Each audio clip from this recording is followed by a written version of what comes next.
Alrighty, we are live from Columbus, OH, and this is the Ramsey Show After Show. What is it, a Tuesday, March 18th? And why don't, no temperature. There it is. 70 degrees. That is not bad for a March 18 in the Ohio, so I will take it.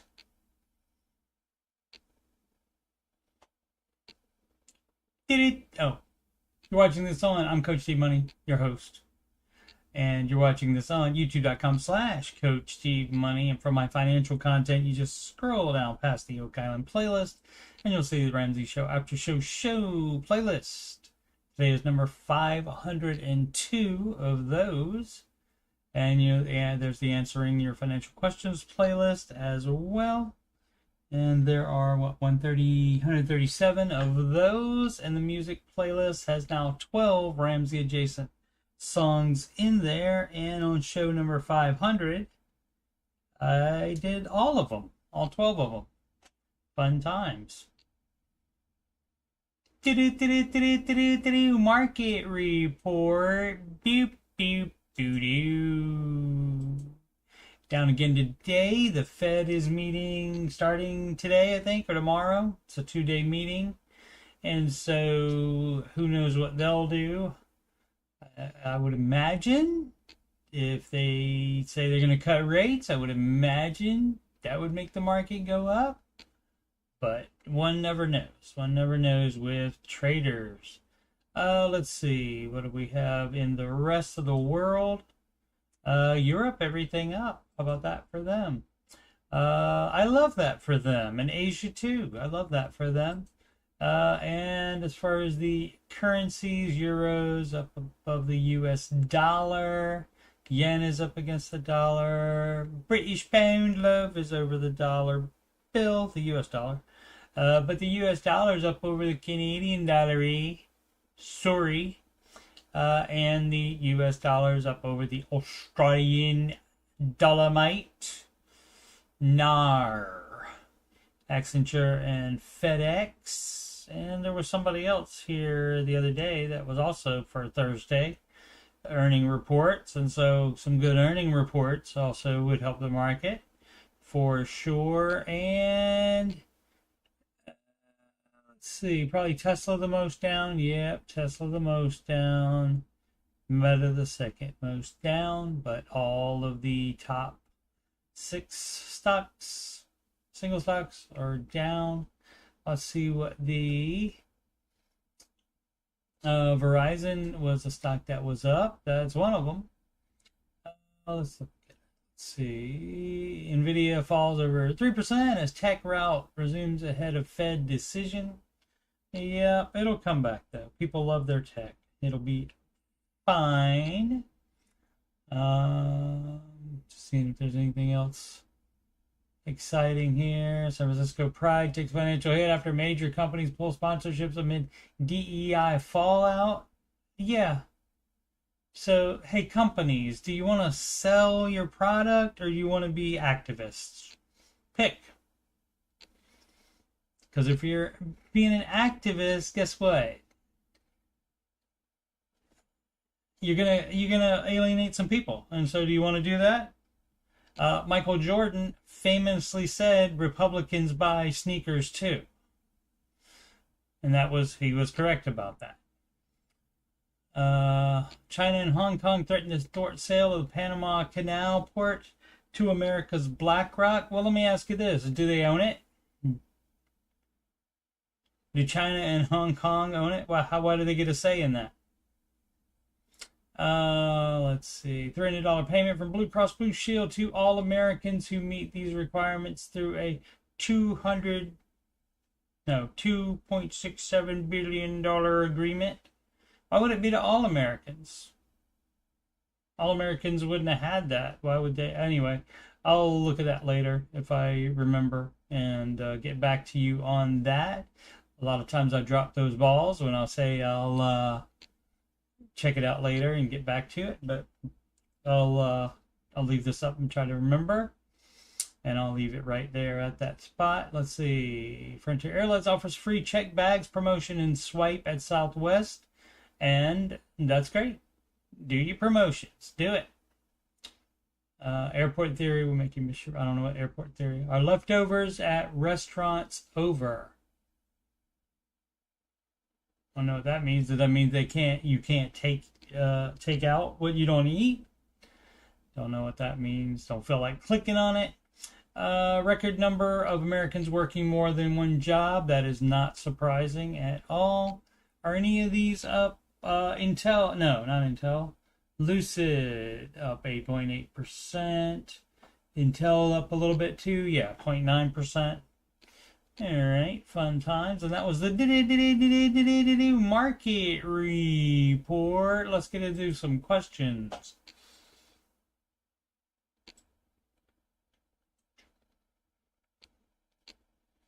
Alrighty.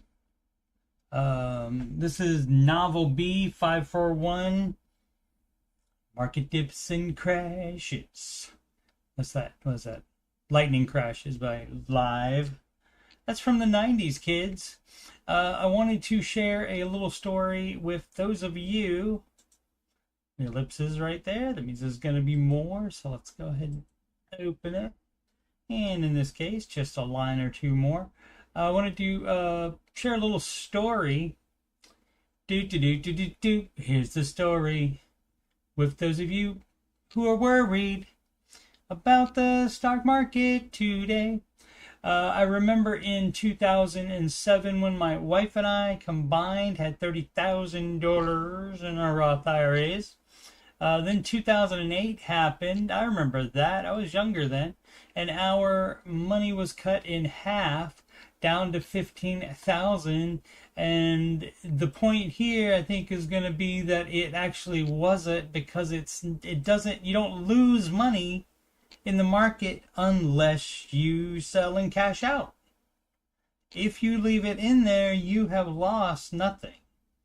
And the same can be said if it was at 30,000 and some of that was gains, you really haven't gained it until you cash out and sell, because it's constantly changing. So you gotta, people always look at it like that and they say they lost it, but you never had it because you don't get it. You're not guaranteed that until you cash out. And transversely, I think that's the right word for that. You are not settled. You're not, I can't remember any words now. You don't suffer the losses again until you sell. If you don't sell and it goes back up to a new high, you didn't lose anything. So, let's see. But people, especially people that look at it too much, they get more worried about it and they're like, oh, this and oh, it's down $10. You can't worry about that from day to day like that. That is not advised. You just keep it in there, and over a long period of time, it is going to be up. We had 2 young kids at home. I am a school teacher, and it took some sacrifices to get that amount saved up. My wife said we should pull our money out of the market, and again, that would be how you lock in those losses. Guess what happened since 2007? U.S. S&P 500 max 2007 would have been, whoops, where are we at? Right in here. Oh, hey, look, it went up a lot since then. Look at that. And how soon did it recover? Maybe not that fast. 2007 to about 2013. So it took a couple of minutes to get back to that high right there, but it did, and went way higher. And so you don't think about the market in the short term. I said I was going to leave this at that story. 300 payment from Blue Cross. There it is. All right, let's continue. Fast forward 17 years, and we have $566,000 in our Roths.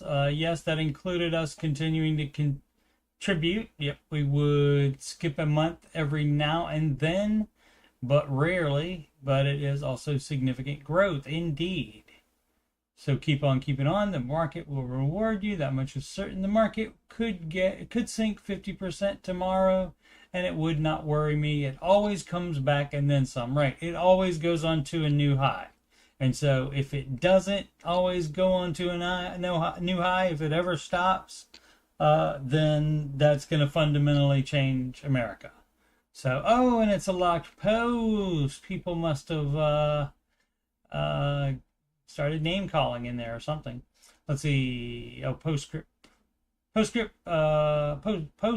script. So it's two postscripts for the price of one. We actually have $880,000 saved for retirement. Okay. The others may be in a 401k or something like that. Great.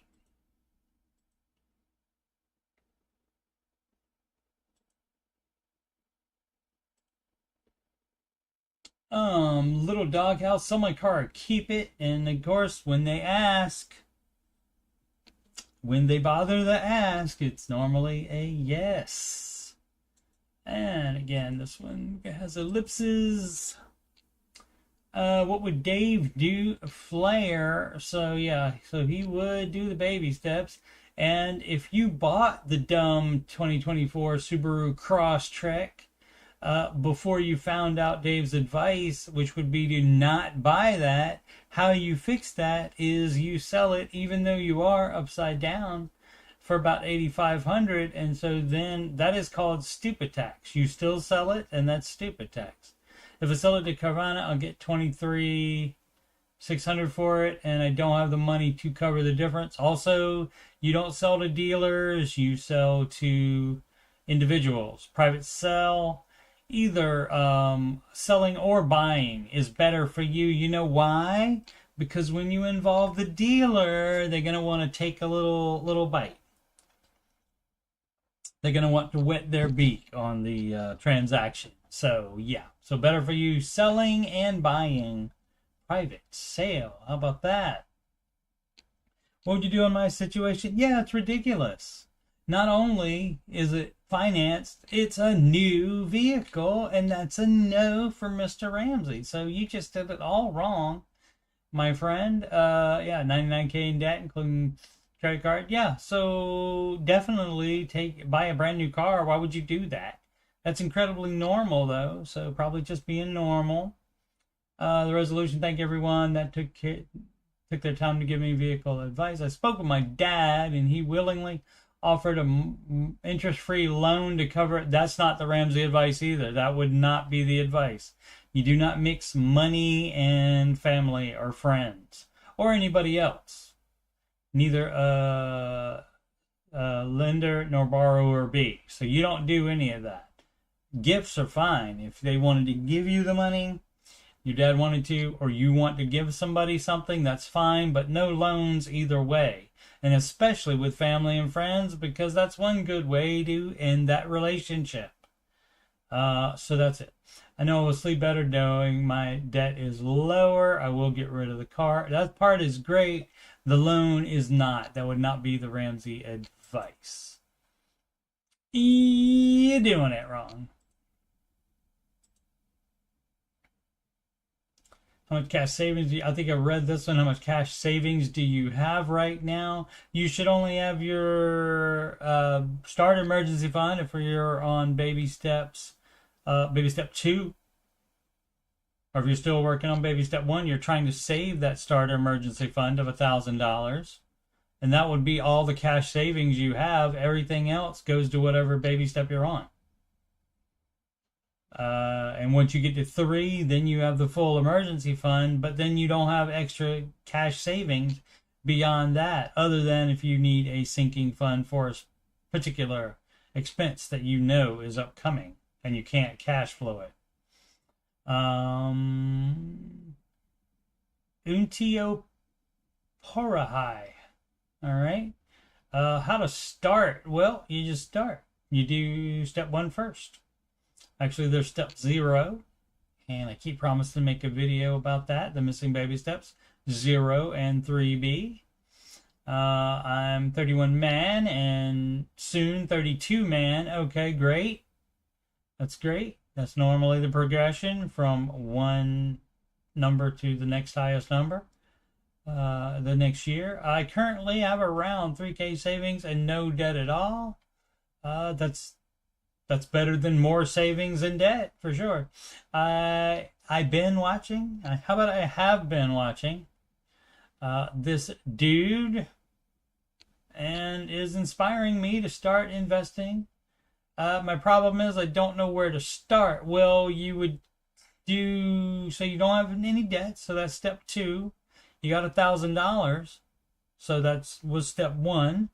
And then now you would be doing the full emergency fund, which is 3 to 6 months of expenses. Where they are. There it is, right there. You grow that $1,000 savings into the 3 to 6 months of living expenses, and that's your fully funded emergency fund, as it says right there.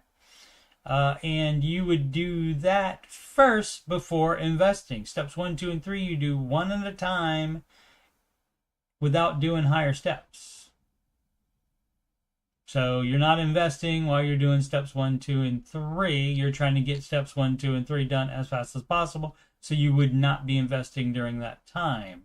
And so only after you're done with baby step 3, that's when you would start doing investing. I don't know where to start. I can't call him because I live in Europe, Portugal to be precise.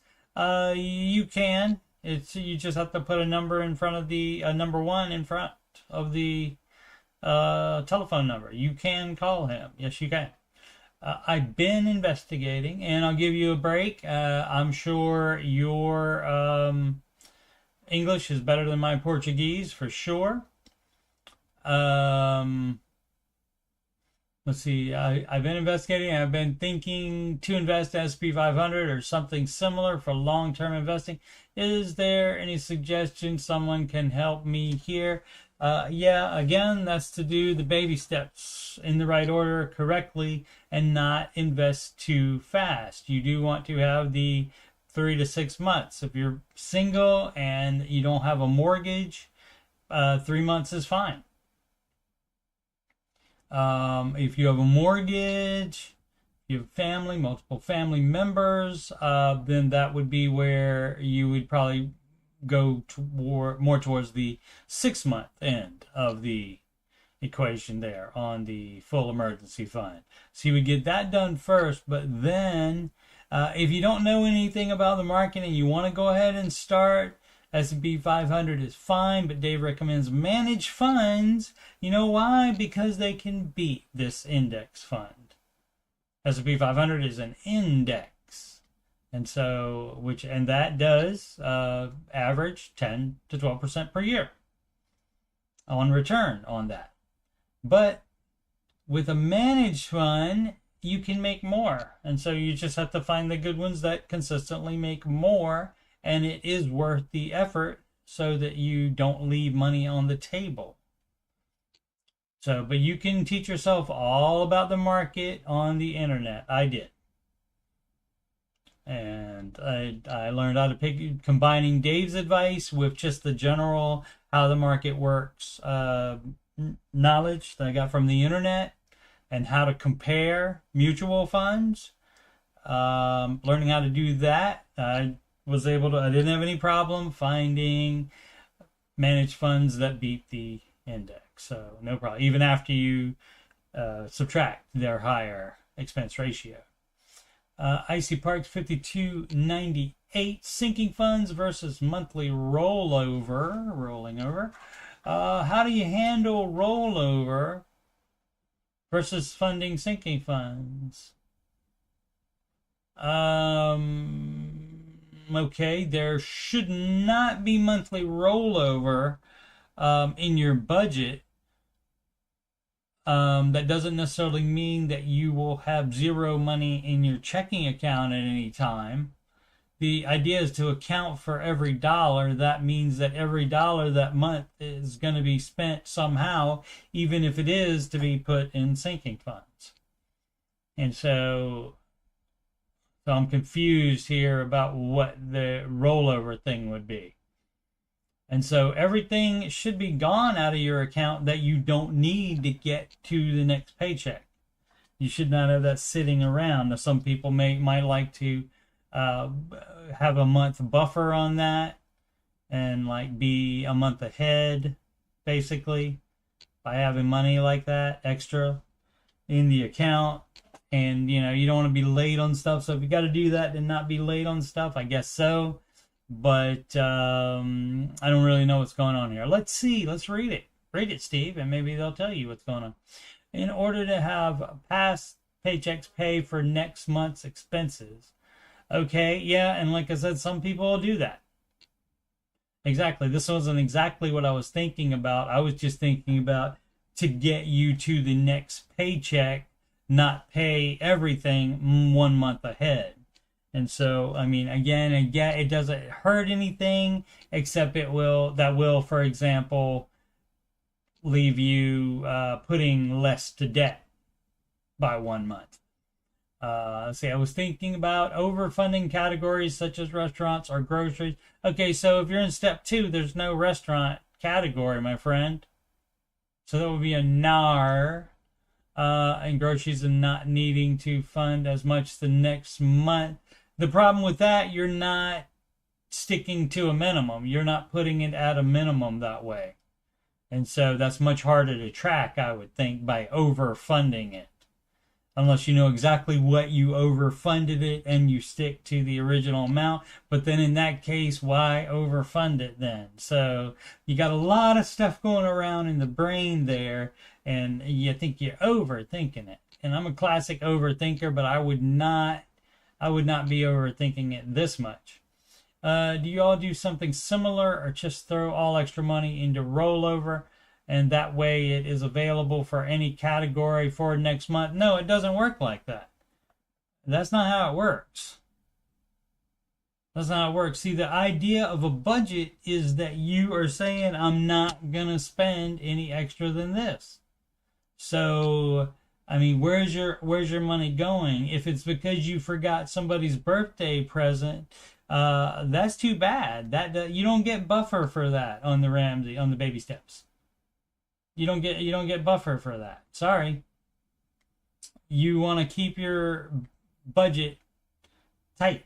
You want to keep the grocery budget as low as you can get it on the earlier baby steps, for sure. And so, trying to do it this way here, so that extra money is available for any category. That's not being intentional with your money. That's not making a budget. Because you could just do that without making a budget, and then you'd have all the money available for all the and for anything you wanted to use it for, and that's what we want to get away from. So I don't really understand what's going on there. Would enjoy talking to that person though, so I could find out. Because I can't make my brain think about how that would possibly make sense. And I understand if it's a thing like, because a lot of people hear a zero-based budget and they think, well, I have to have at the end of the month, I have to have zero in my account. No, you still have to have enough money to get to the next paycheck. And I understand how that would happen. And so you just need to plan for that. And you do your budget accordingly.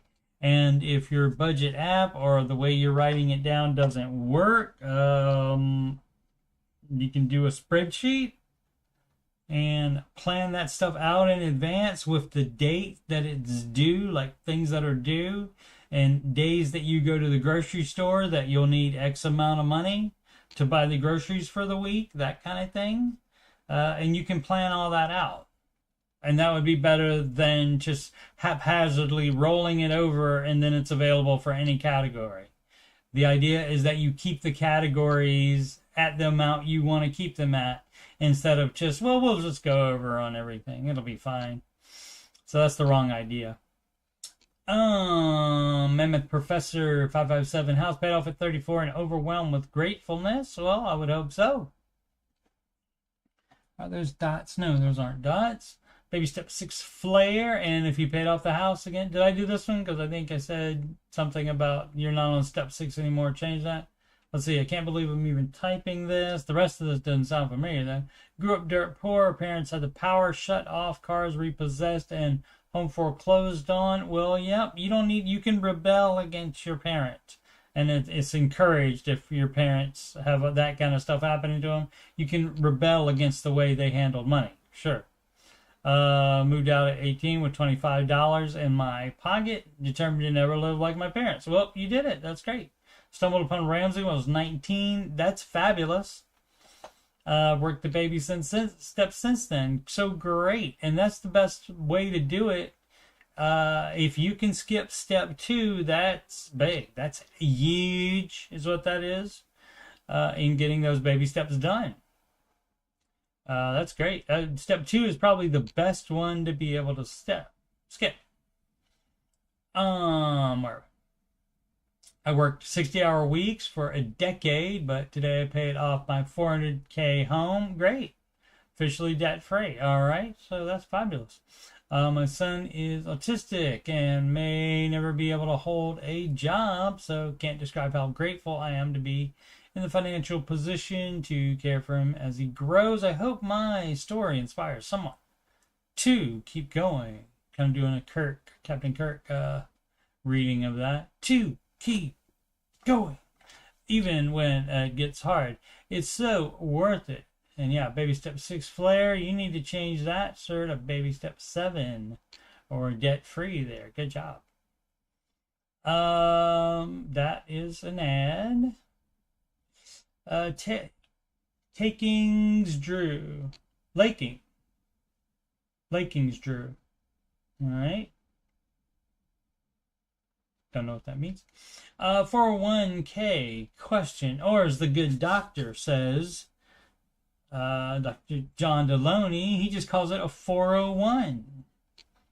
He doesn't have time to throw the K in there. Hey all, 44 man, I have a quick question. I have 2 401ks from previous employers. One account has roughly $150,000 maybe, or if you got the right number of zeros, and just put that, if that should be a dot there, that should be $150. Anyway, and the other has $56,000 in it. That one's correct. I contribute 13% into my Roth 401k at my current job, and that balance is at $53,000. My question is, should I roll one of the 401k accounts into the other or just keep them separate? They both have had good growth over the years. However, I'm thinking of rolling the smaller into the larger, just so when it's time to retire, it's one less account to pay taxes on the money takeout. You can, like if they're at companies you're not worried about going out of business or anything like that, where your 401k might get lost or something like that. It's fine to leave them there, but you can also move them. And from 401k to 401k, you can transfer that. Now, to transfer that into your Roth 401k, you would have to pay taxes on those contributions. Actually, probably the entire amount, even the gains from that, probably. You would have to pay taxes on that. At least on the contributions. Not 100% sure on that. But so that's going to create a tax event. And so I love it when the people are nutty like this. So you see where it says on baby step 4, it says invest 15%. It specifically says that. If we look at the Ramsey version, oh look, that says 15% as well. So what's this 13% crap here? So you're doing it wrong. But as far as the question, you can combine, you can roll the smaller one into the larger one at your previous place. That's fine. You can roll both of them into your current Roth 401k, but you would have to do a that would create a tax event.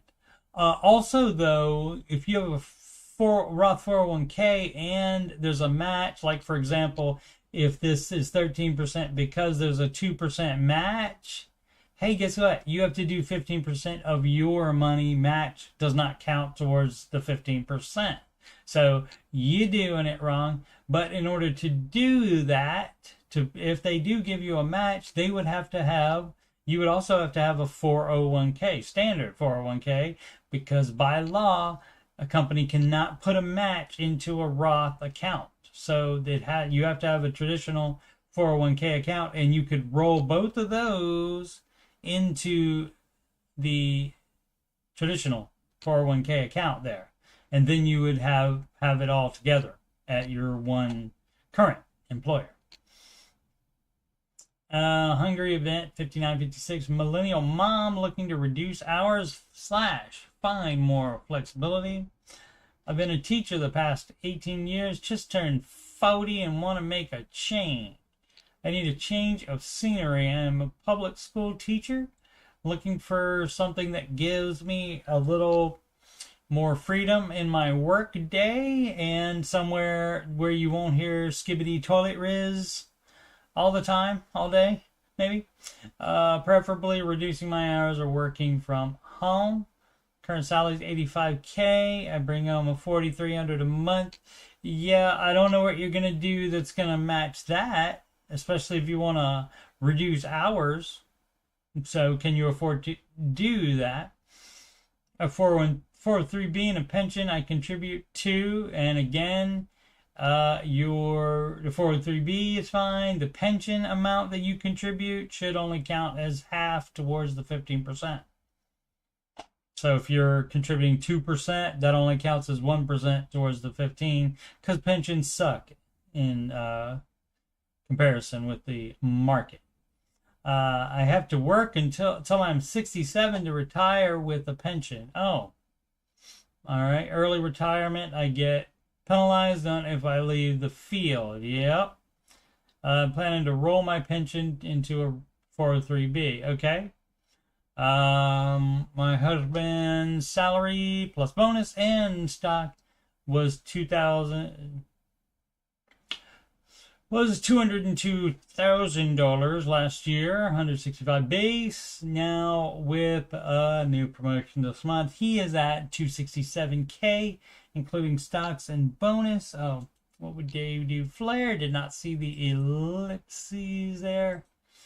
Boom.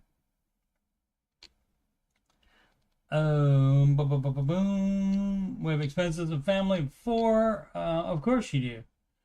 House to continue to remodel slowly ourselves. Still costs money even if you're doing the work yourselves. A car that needs replacing. 2012 small SUV, 120K miles on it. Wanting to upgrade for safety and room. Kids are growing. How many kids? Family of 4. 2 kids can fit in a compact car. Shut up with that. Dumb. We plan to purchase used, put half down, and finance the rest. Okay, I'm out. You're on the Dave Ramsey subreddit, and you ask specifically. The person checks this. The mods do not put the flare on it, and it has what would Dave do flare on it. He wouldn't do this dumb crap of financing a car. Quit being dumb. 26 minivan that we plan to trade in. So these are not expenses. This is just dumb crap you want to do. Let's see, these are things that we want. Yeah, and so everything that you want, I don't care about them because you piss me off now because you're doing it wrong. So I don't care about the things that you want. Regardless of what the things that you want are, it doesn't matter how worthy somebody thinks they are, and I'm sure you think they're worthy a great deal, but you cannot lose income and still spend at the same amount you were before. And so if husband and you working part-time is plenty, which it's not if you have to get a loan on a freaking vehicle, then it's not enough. Then if you can't save up for a cash vehicle, then you are not making enough money, and so you want to stop working or go down to half time or whatever. You can't do that and also have everything you want, all these dumb wants. Kid college fund, yeah. Food shopping, CVS, and you wouldn't do kid college if you were paying off debt, because that's step number 2, but you're not doing Ramsey stuff anyway, so I guess it doesn't matter. So all these numbers here don't matter either. 252 for Verizon. Hey, probably financing phones as well. Yeah, I don't know if they got 4. If the kids have phones too, that's 4 phones.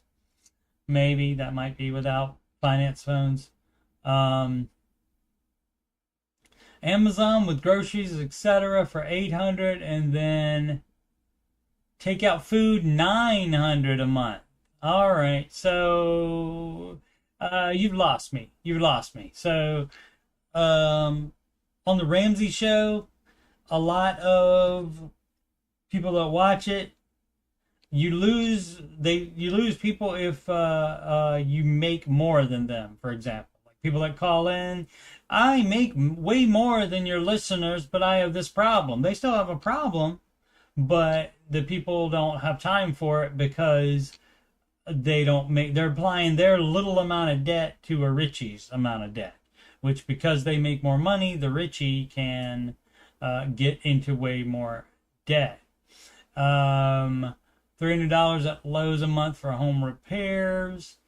Sports $200, of course. Yeah. So let's say total is $1,300K in expenses for the month, because I'm sure I'm leaving something out. Thank you. Okay. I mean, I didn't see a question other than it wasn't even a question, can I make it on this? It just says that's what you're looking to do.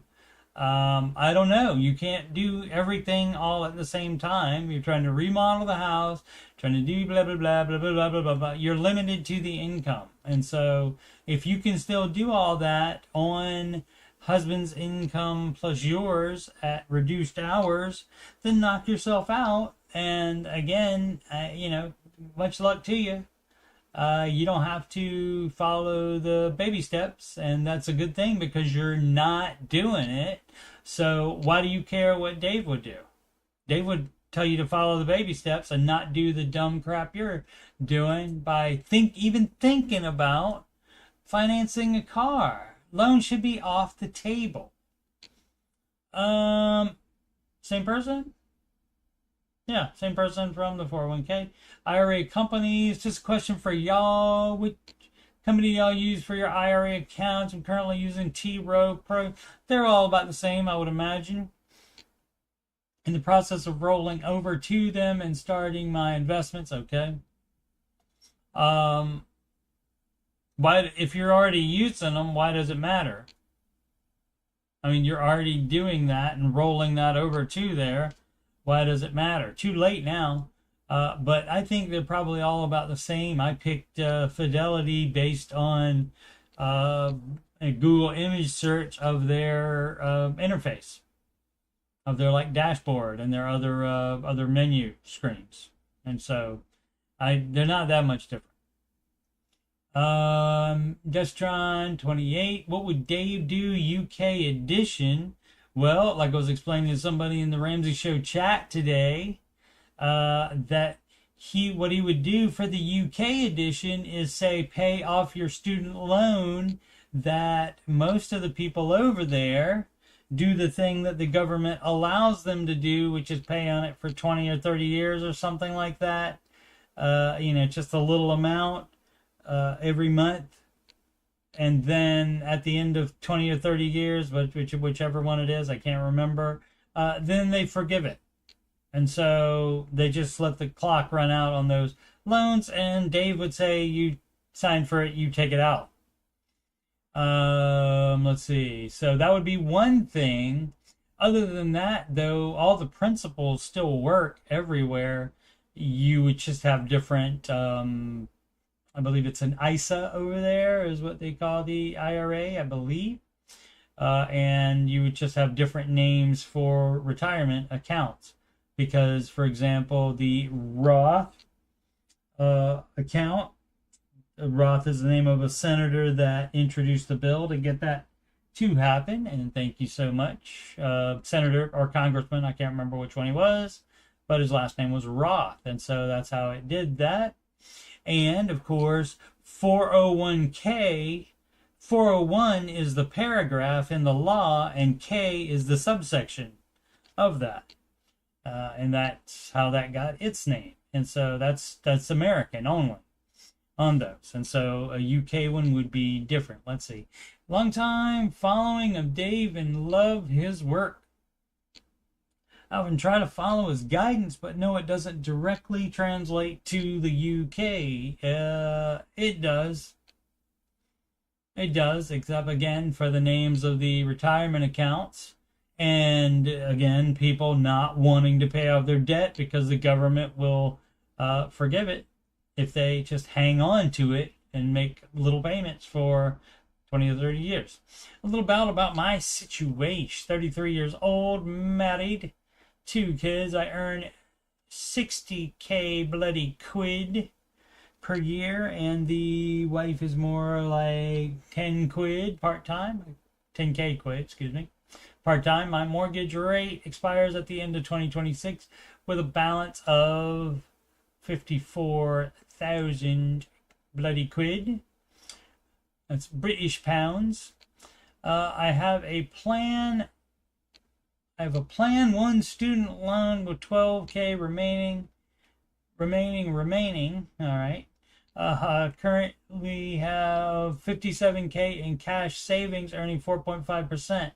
I feel like, for me, try to do a British version of that. I feel like, for me, as though I am missing out, not being invested, but as my goals are short term, clear mortgage and student loan in 2 years, I thought cash was the way. What do you think? What would Dave do? Okay, so you see, you don't save up money. You don't save up 57,000 bloody quid while you have debt. You have 1K bloody quid, or the American equivalent of that is fine as well. I mean, the UK equivalent of $1,000 US dollars is fine as well. On that, you would only have that. You don't have any extra savings, so you're doing it wrong. Dave would do the baby steps, and you're a long time follower of Dave's plan, and you did not know that. Maybe one of these 8 people here informed him. So you're doing it wrong. Where are we at? Oh. What would Dave do? Yeah, what would Dave do? He would stop doing whatever dumbness you're doing. And trust me, this is way, way normal. It's so normal to have a bunch in savings and also debt. So that's called debt leverage, to have savings. And it seems like with the saying that I'm missing out, not being invested. So the money's not invested, but it is earning 4.5%. But as my goals are short term, to clear the mortgage and student loan in 2 years, yeah, see, trying to invest to make a little bit more money and then do that. See, in the meantime, you're paying interest on the mortgage and student loans, which you could apply that 57K to the student loans first, and then the mortgage, and then you're not paying that interest anymore. So quit being dumb. It's so dumb to do, but Americans do that too. But you would think you would know that. Following Dave a long time, but maybe he missed it. Sumaman.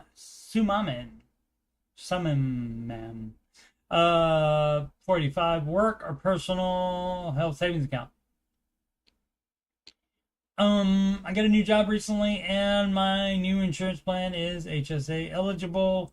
On top of this, they will match dollar for dollar up to $1,000 for a year. Well, that would be a reason why you would use the work one, wouldn't it? I mean, if they will put that in your personal one as well, then that's fine. Downside is that you cannot invest these funds in the bank they use. Oh, boop, boop, boo doo. You only get about 1% interest rate. Yeah. So you got to figure out whether the $1,000 a year is going to be worth it, and I'm going to guess not. But you can do the math on that. I would like to get this match, but is it worth it in the long run versus a personal HSA account where you can reinvest the funds but with no match? Yeah, so that's up to you. You'd have to figure out whether $1,000 a year is worth it. So, and I don't know what kind of, money you're gonna put in there. Maybe up to the maximum. I don't think there is. I don't know if there is a maximum on it. I think, yeah, there's a maximum on it. I just can't remember what it is. Let's see. HSA maximum. 4150. Okay, so 4150.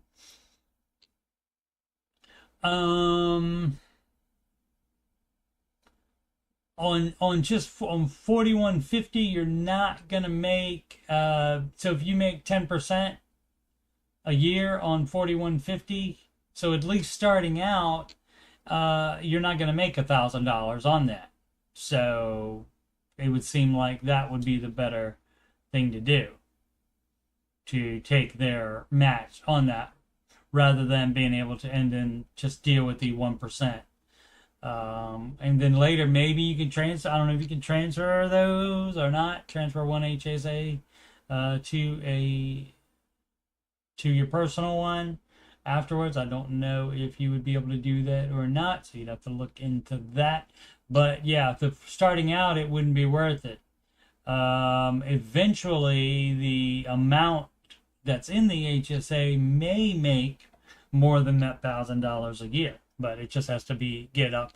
It wouldn't in the first year, even in the first 2 years. So then you would have, the first 2 years you would have $8.3 thousand, and so that would make $830. So after 2 years you're getting closer to it, and like in the middle of 3 years or shortly into the third year, you would be at a point where it would match that $1,000. So sounds like, at least in the early going, that would be the thing to do.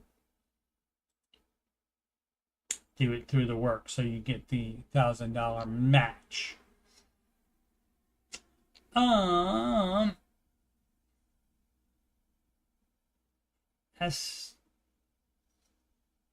Stub in deck. Okay. The stub in deck. Mortgage and car paid off today. Great. What made that happen? It sounds totes sus. Let's find out. And the reason would be you would generally have the car paid off on step 2, and then you would save the full emergency fund, and then you would be doing steps 4, 5, and 6 all together. So that's why my hackles are raised, I believe, is the saying. And what a feeling. After a few years of sacrifice and careful planning, I was able to pay off both my mortgage and vehicle loan as of this morning, leaving me with literally zero debt. Great. It's one of those days you think about constantly, and when it arrives, it's pretty special. Thanks to Dave Ramsey and his crew for all the great and helpful advice over the years. My wife unfortunately passed away a couple of years ago, but I know she'd be over the moon today, reaching this milestone. For those of you still working towards the debt-free life, stick with it.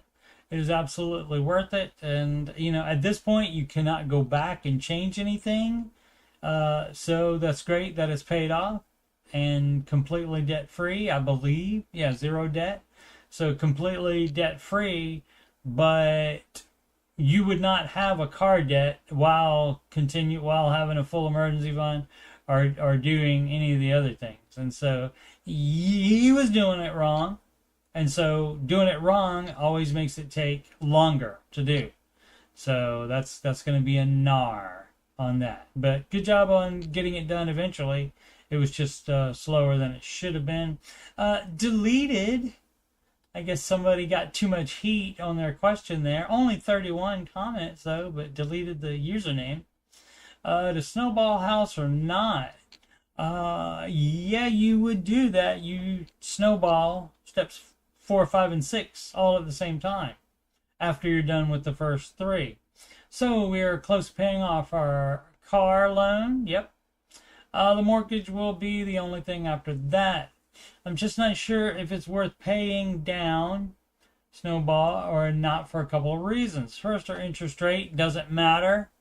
I don't care about it. People always think it matters. It doesn't matter. Interest rate never matters on the Ramsey advice, ever. Secondly, we know it's not our forever home. Doesn't matter. Dave would say no home is your forever home.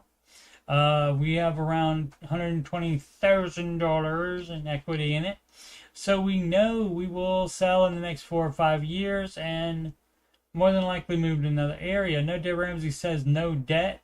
That's what he, and period. That's it. That's it, people. People are so dumb. I know Dave Ramsey says no debt, but here's this thing. And so the problem is, if you want to do the thing, even though Dave Ramsey says no debt, and you want to do whatever stupid thing you have in mind, you just go ahead and do it. You don't need to ask on here. You don't need to compare it to the baby steps. You can just do whatever you want to do in your life and your money. You can do that. But this cash would be worth more invested and then used to pay on the next house. Thoughts? No, you are going to invest it in your house because you think you're going to move. You're planning to move, but you don't know if you will. And guess what? When you get that money back, you get that money back when you sell the house and move. Then you'll get all of that money back. So keeping that debt around and investing it, that is a thing we call debt leverage, my friend. And so I can see why it might have got some heat in these 31 comments, because that's debt leverage. And if you're familiar with Mr. Ramsey at all, you know he's anti-debt leverage. So that's a nar. The same way this person would not have had, was it this person that was doing it wrong? Oh, because he was on step 2 and 6 somehow simultaneously. So this person doing it wrong as well. And how they were able to pay off both at the same time, I would like to know that, to see how that worked out and why they were doing baby step 2 and 6 at the same time. Now, granted, perhaps it's the result of some agreement with his spouse, and it was following that spouse that passed away a few years ago. But you know, once that happens, then you can do what you want to. Then you're not bound by that plan of action anymore. I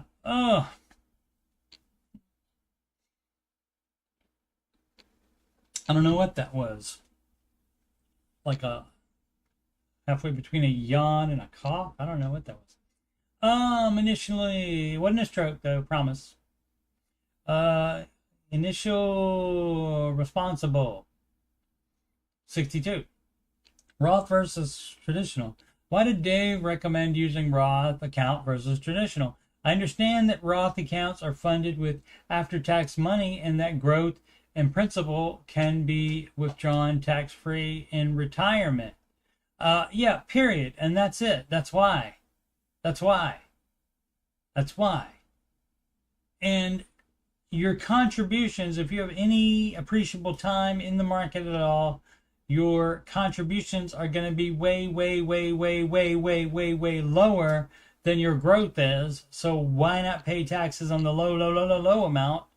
And then making it even easier in retirement, you have no taxes on the withdrawals there. What don't you understand about that? Traditional accounts are pre-tax, and capital grows tax deferred. In retirement, you can use a bit over $96K from your traditional accounts and only pay 12% taxes. So why pay 22%? Because you don't have to pay any ever on a Roth account. What don't you understand about that? But when you can do traditional and pay 12% provided you stay below 96. See, you don't have that little 96K withdrawal. I mean, I hope 96K will be able to take care of you in retirement, but you don't know that it will be. So none of your little math that you're doing and all your, a lot of financial bros think about this as well. Well, what about when they all be making less money and the tax bracket will be lower and blah, blah, blah, blah, blah, blah, blah, blah, blah.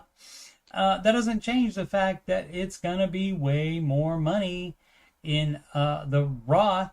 For the gains are going to be way more than the amount that you're paying the taxes on.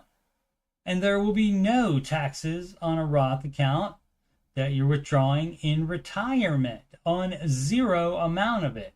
It doesn't seem like that hard to understand. I mean, to be so smart, these math people don't seem to understand that for some reason. Part of it makes me think they don't want to understand. Alrighty, we'll get in this. This is short. Maybe we'll do. Oh, it's just a comment, not really a question. Gemini 2023, baby step 2. Really excited. Been working on baby step 2 for about 2 months now, and already have paid off 3 credit cards. I'm loving this challenge and can't wait to be completely debt free. That is great. So how did they do that so fast? I bet they had savings that they threw to it, or they had I've had clients where they had $10 on a freaking Apple credit card and we're still making low monthly payments on it. It's pay that off right now. You have extra money in your checking account? Pay that off right now. It's $10 and don't put anything else on it. Close it. So anyway, and loving the challenge and can't wait to be completely debt free. That's great to think about it that way. Loving the challenge might not last into year 3, but maybe it won't take you that long since you are excited and gung-ho about that in the beginning. So business split. For relationship / business advice, like a caller. Yeah. So you would not do that. No partnerships. No. You can work with somebody you know. Or even if you've never met him before, you definitely wouldn't want to be co-owners of anything. You do not want to do that because, let me tell you, what I've learned about people in my long years, when 900 years old you reach, look as good you will not. But in my years, I've learned that people are nutty. Even family members can be nutty. And so you do not want to co-own and partner with somebody because they may bounce. They may go flaky and bounce at any minute. And then you're left holding the bag, especially if you're doing something dumb like getting loans for the business and stuff. And then you're on the hook for all of that. And then, or they can just, this may be the call they're talking about. Somebody called up and they just basically stopped working. But they still wanted money from the business. And so that's why you don't do this. It's not worth it. And the problem with doing it with family and friends is that it can cost you that relationship. So leave that out. There's a ton of other stuff that can easily cost you relationships. You don't need to go into business with them to make it even easier to lose that relationship with it. But let's say I indicated if we break up, we would each go our own way, and we can tell clients, what bothers me is the terms for dissolution. Right, yeah. So that's tough. Too bad. So I'll do this one tomorrow. We'll read the whole thing tomorrow and get into the, see if there's anything else exciting about that.